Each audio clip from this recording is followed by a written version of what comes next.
Naku po mga kababayan, masamang balita po ito dahil kinasuhan na nga ng plunder si Senador Marcoleta at dinala na nga ito sa Sandigang Bayan.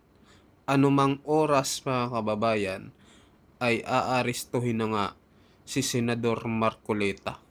Ako, grabe matindi po ang nangyayari sa batas dito sa Pilipinas.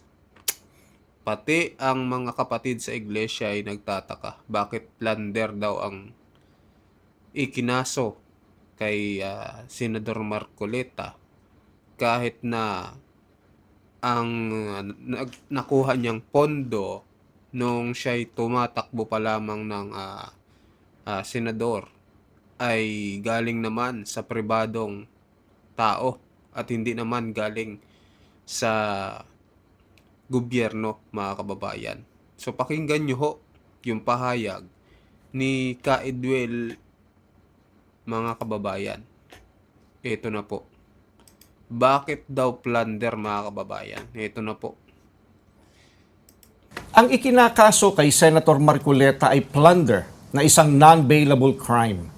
Sa makatuwid, ipakukulong siya at hindi pwedeng magpiyansa hanggang hindi natatapos ang paglilitis sa kanya. Sa madaling salita ay hindi na niya maitutuloy ang paglalantad o pag-expose sa mga sangkot sa pandarambong na naganap. Yun ang mangyayari, mga kababayan, kaya tinitira si Senador Marcoleta. Lalo na para hindi maka-attend sa impeachment trial ni BP Sara Duterte. Talagang target na yung mga senador ng minority, mga kababayan. Ganun po ang nangyayari. Pero paano naging plunder ang pagtanggap ng campaign donation? Hindi naman galing sa kabangyaman ng Pilipinas ang tinanggap niyang donation mula sa mga sumuporta sa kanyang pagkandidato bilang senador at mismong ang COMELEC ay naglabas na ng desisyon na walang krimen na naganap sa pagtanggap niya ng campaign donation. Sinusuportahan ng Iglesia ni Cristo ang itinataguyod ni Senator Marcoleta dahil ito rin ang posisyon namin. Nananawagan kami para sa transparency, accountability, justice, and peace. Kaya, nais naming iparinig sa mga kinauukulan na kahit ipakulong nila si Senator Marcoleta, ay hindi kami titigil sa paghingi ng katarungan para sa mga kababayan natin na ninakawan. Gusto naming ipaalam sa kanila na isang injustice ang selective justice.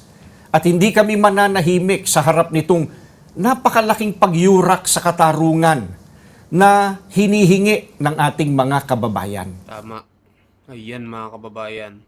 Narinig nyo. Ang ikinakaso, Mukhang may the big one na mangyayari, mga kababayan. Kasi hindi daw tayo titigil, no? Lalo na kahit ipakulong daw si Senador Marcoleta, hindi titigil ang Iglesia ni Cristo para makamit ang hustisya, mga kababayan. Hindi lang kay Senador Marcoleta, lalo na sa atin na mga Pilipino. Grabe kasi ang nangyayari dito sa Pilipinas, mga kababayan. Talagang garapalan. Talagang walang kahusti-hustisya ang ginawa nila kay Senador Marcoleta, mga kababayan. So pakinggan naman natin itong pahayag sa Mata ng Agila kasi tuluyan na ngang sinampahan ng kaso ng ombudsman itong si Senador Marcoleta at dinala na sa Sandigan Bayan, mga kababayan. Eto na po. Tuluyan ang sinampahan ng kasong plunder at 3 counts ng paglabag sa Presidential Decree 46 si Senador Dante Marcoleta ng Ombudsman dyan sa Anti-Graft Court o Sandigan Bayan. Samantala, lumalabas naman sa record ng 7th Division ng Sandigan Bayan na may precautionary hold departure order na ang mambabatas noong pang 26 ng buwan ng Mayo taong kasalukuyan. Kunin natin ang update dyan sa Ombudsman or sa Sandigan Bayan mula kay TJ Mendoza. TJ. Alex, hanggang sa mga oras na ito ay wala pang inalalabas na arrest warrant laban kay Senator Dante Marcoleta kasunod nung tangka ng Office of the Ombudsman na itago yung pagka-file o yung pagsasampa ng kaso laban kay Marcoleta dito sa Anti-Graft Court. Sa kabila ng 3 araw na pagkondena ng iba't ibang grupo na nagkilos protesta sa EDSA at sa Liwasang Bonifacio, kaugnay sa napipintong pag-aresto kay Senador Dante Marcoleta. Tinuloy pa rin ng Office of the Ombudsman na kasuhan ng senador sa Sandigan Bayan alas 10 kaninang umaga. 4 na kaso ang isinampa laban sa senador, kasong plunder o pandarambong na non-bailable at 3 counts ng paglabag sa Presidential Decree 46 o ang kasong nagbabawal sa mga public officials na tumanggap ng anumang regalo mula sa pribadong individual. Naging mahigpit ang seguridad sa Anti-Graft Court at namataan rin ng mga kapulisan simula kaninang umaga. Nagugat ang mga reklamo sa pagtanggap ng senador ng 75 million pesos na halaga ng campaign donations pero hindi na ideklara sa kanyang Statement of Contributions and Expenditures o SOSE maging sa kanyang Statement of Assets, Liabilities and Net Worth o SALN. Nakalimutan po nila na napakarami kong kaibigan. Okay. Ang marami po sa inyo ay nasa harap po ngayon. Nelson, alam mo, mga kaibigan ko, nagbigay sa akin talaga. Alam mo, pakiusap lang nila. Isa lang. Tanggapin mo ang tulong namin sa'yo. Okay. Congressman ako noon Kong, kami po ay naniniwala na karapat dapat kang makarating sa Senado. Tanggapin mo ang halagang to. Marami sila. Isa lang ang kanilang pakiusap sa Ano akin. po yun? Sana wag mo na kaming i-disclose ang identity. Ngayon, kapag ka naglagay ako ng figure sa contribution, mapipilitan akong mag-disclose ng pangalan nila. Alam mo kung bakit? Merong kaakibat na kung tawagin ay deed of acceptance of donation. Halimbawa, binigyan mo ko ng ganitong halaga. Isa ka doon sa kaibigan ko. Mapipilitan ako doon sa punto na yon. Ilalagay ko yung pangalan mo kasi nandun ka eh. O edi ngayon nilabag ko yung kaisa-isang kahilingan mo sa akin. Tama? Oo. Okay. Magagalit ako. Ngayon, ang sabi nila sa akin, paano yung ako? Contribution to eh. Oo. Hindi, sabi niya, binigay ko nga sa'yo, contribution, pero utang na loob mo sa akin yan. Sa pahayag, sinabi ng ombudsman na pinahahalagahan nila ang katagang utang na loob na kagaya ng pahayag ni Marcoleta, lalo na raw bilang pasasalamat sa pamilya, sa mga kaibigan, pero wala raw itong lugar sa public office. Sa panahon raw na gagamitin ang katagang utang na loob sa pagpapaliwanag ng natanggap na 75 million pesos, tumitigil na raw ang utang na loob at lumalabag na raw ito sa mga umiiral na batas. Pero andang sumuko si Marcoleta at magpaaresto. Tanong nga ng senador at ang mga nagkilos protesta, bakit siyang pinag-iinitan? Gayong lantaran ng nakawan sa gobyerno kagaya ng anomalya sa flood control scandal. Mga kababayan, bakit si Senador Marcoleta lang pinag-iinitan? Halos lahat naman ng politiko, mga kababayan, tumatanggap yan ng donation, mga kababayan. Tumatanggap yan ng mga, yung bang donasyon sa kampanya. Lalo na yung pagtakbo rin ni Bongbong Marcos noong 2022, Silagdameo. Magkano yung inambag niya? 200 million mahigit, mga kababayan, at marami pang iba. Talagang matindi po ang nangyayari ngayon. Talagang target nila si Senador Marcoleta, mga kababayan. Bukod kay Marcoleta, nasampahan rin ng kaso sina dating Congressman Mike Defensor at mga negosyanteng sina Aristotle Viray at Joseph Espiritu. Hindi na rin papayagan sina Marcoleta, Defensor, Viray at Espiritu na makalabas ng bansa dahil sa precautionary hold departure order na inilabas ng Sandigan Bayan 7th Division noong May 26 laban sa kanila. Sinabi kasi ng Ombudsman sa kanilang ex parte application for PHDO na may clear and substantial flight risk ang mga respondents. Mahalaga raw na manatili sa Pilipinas ang mga inirereklamo para masiguro ang kanilang presensya sa mga court proceedings.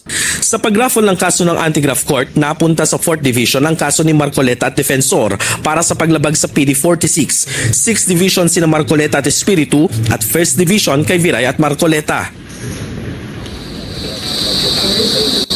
Alex, kanina sa pamamalagi natin sa Sandigan Bayan, napansin natin na mas mahigpit yung security detail dito sa kabuuan ng compound. May nakita rin tayong police presence around the area, and up to this hour, dito sa bago tayo tumayo ay nakita pa rin natin sila, pero hindi na natin alam kung ilan yung bilang nila at walang confirmation from their end kung ito ba yung request ng Sandigan Bayan o ito ay initiative ng pambansang pulisya. Yan muna ang latest mula rito sa Sandigan Bayan. Balik sa'yo, Alex. Okay, TJ, natanong nyo ba ang ombudsman kung paano nila nalaman itong pangalan ng 3 individual na nagbigay ng pera kay Senador Marcoleta? Di ba, kabanggit-banggit lamang ni Senador na ayaw niya ang pangalanan kung sino nagbigay sa kanya ng pera. Eh bakit alam ng ombudsman? Tama ka, Alex, hindi natin nasubukan matanong yan sa ombudsman kanina kasi ay sumubok tayong humingi ng pahayag sa kanila kaugnay nga dito sa pagsasampa ng kaso na yung pagtangkang pa-file ng patago na kaso dito kay Senator Rodante Marcoleta, pero hindi na sila nagpaunlak ng anumang interview. Pero nakita natin dun sa kanilang ex parte application ng PHDO na doon yun lumabas sa mga field investigators, at hindi naman natin kilala kung sino yung mga field investigators, kaya hindi rin natin matanong kung paano nila nalaman o paano na-disclose sa kanila yung mga pangalan ng mga contributors. Pero isa doon, maalala natin, natanong natin dati si dating Congressman Mike Defensor, at umamin mismo si Senator o si dating Congressman Defensor na isa siya doon sa mga nagbigay ng campaign donations kay Senator Rodante Marcoleta. Alex. Okay, so ang tanong ng taong bayan, ano mangyayari dahil nga pasado na ngayon, na alas 6, sarado ng Sandigan Bayan siguro. So ano yan, sa Lunes didinggin ang isinampang kaso ng ombudsman, at ano ito? Paano bang sistema diyan, TJ? Tama ka, Alex, sa pagsisimula ng mga coverage natin dito, ang ating experience ay after 24 hours, yun yung pinakamabilis ay nakakapaglabas na ng arrest warrant. Pero kanina na-file yun ng alas 10, up to this day or up to this hour, wala pa yung arrest warrant. Hindi na yun sumasagot sa amin yung mga kinakausap natin clerk of court na walang confirmation sa kanila. So ina-expect natin sa Lunes, malamang sa malamang ay pag-uusapan kung may probable cause pa to continue the release of an arrest warrant laban kay Senator Rodante Marcoleta, kasabay nga ng pagbubukas ng impeachment proceedings laban naman kay Vice President Sara Duterte. Alex. Okay, maraming salamat sa TJ Mendoza. Mata natin, dyan po sa Sandigan Bayan. Ayun mga kababayan. So abangan ho natin sa Monday, no, yung mga mangyayari. Kasi Monday pala, no. Siguradong pag umattend si Senator Marcoleta ng impeachment proceeding, no, ay baka doon natin malalaman kung aarestuhin ba si Senador Marcoleta, mga kababayan. Ng tabayanan po natin, no. So mag-comment po kayo mga kababayan kung ano masasabi nyo dito sa nangyayari po sa ating bayan dito sa Pilipinas. So mag-comment kayo, mag-like at mag-subscribe, at sa mga bagong pasok po dyan, pa-subscribe din po mga kababayan ng ating YouTube channel. Maraming salamat po sa inyong lahat.